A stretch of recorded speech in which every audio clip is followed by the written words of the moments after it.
আমাদের জন্য দোয়া করবেন। আমরা ছোট মানুষ হলেও 3 দিন আমাদের কাছে 3 জন ডাক্তার উপস্থিত থাকবেন। সকলিয়া বার্ষিক সিটি হাসপাতাল, আজকে আমরা সেই হাসপাতালের এই রিসেপশনে বসে সম্মানিত পাঠক সমিতি আহ্বান জানাচ্ছি। আমরা ইতিমধ্যে জানতে পেরেছি এই হাসপাতাল আগামী যে ঈদের দিন পর্যন্ত খুব আগের মতোই 30 দিন যেভাবে হাসপাতাল খোলা থাকতো, আগামী রমজান শেষে পবিত্র ঈদের দিনও সারাদিন সারা রাত এই হাসপাতাল খোলা থাকবে, অনায়াসে চলবে।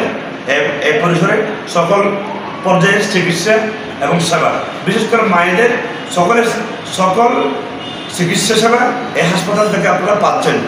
অনেক জায়গায় হাসপাতালে ডাক্তার থাকে না, মানুষ বিলাপ ধরে, মানুষ অসহায় মানুষগুলো রাস্তা রাস্তা দৌড়ায়।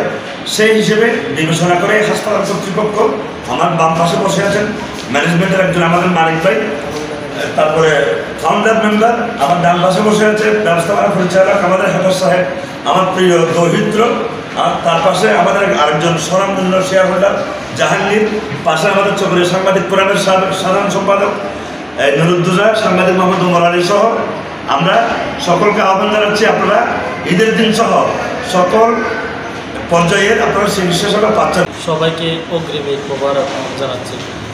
সম্মানিত দর্শক শ্রোতাগণ, আপনারা আমাদের জন্য দোয়া করবেন। আমরা ছোট মানুষ হলেও, সাধারণ মানুষ হলেও চেষ্টা করে যাচ্ছি গরিব অসহায় মানুষের পাশে অন্তত কিছু সহযোগিতা করার জন্য। কেননা একটা রোগীর জন্য একটা মিনিট অনেক গুরুত্বপূর্ণ সময়।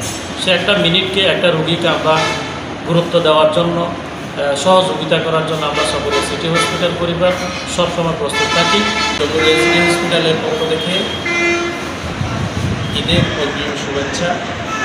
আমরা প্রতি বছরের ন্যায় এবছরও ঈদের 3 দিন আমাদের কাছে 3 জন ডাক্তার উপস্থিত থাকবেন এবং সার্বক্ষণিক 24 ঘন্টায় আমরা সেবা নিয়ে মানুষের সেবা দেওয়ার প্রত্যয়ে আমাদের ঈদ হবে রোগীর সাথে। সেটাকে মাথায় রেখে আমার স্টাফ টিম প্রস্তুত রয়েছেন। আপনারা সবাই ঈদের দিন নির্বিঘ্নে অন্য কোথাও ডাক্তার চোখে না পেলেও চোখে হসপিটালের সেই রাস্তার জায়গা থেকে আপনারা ডাক্তার খুঁজে পাবেন বলে আমরা আশ্বস্ত করছি।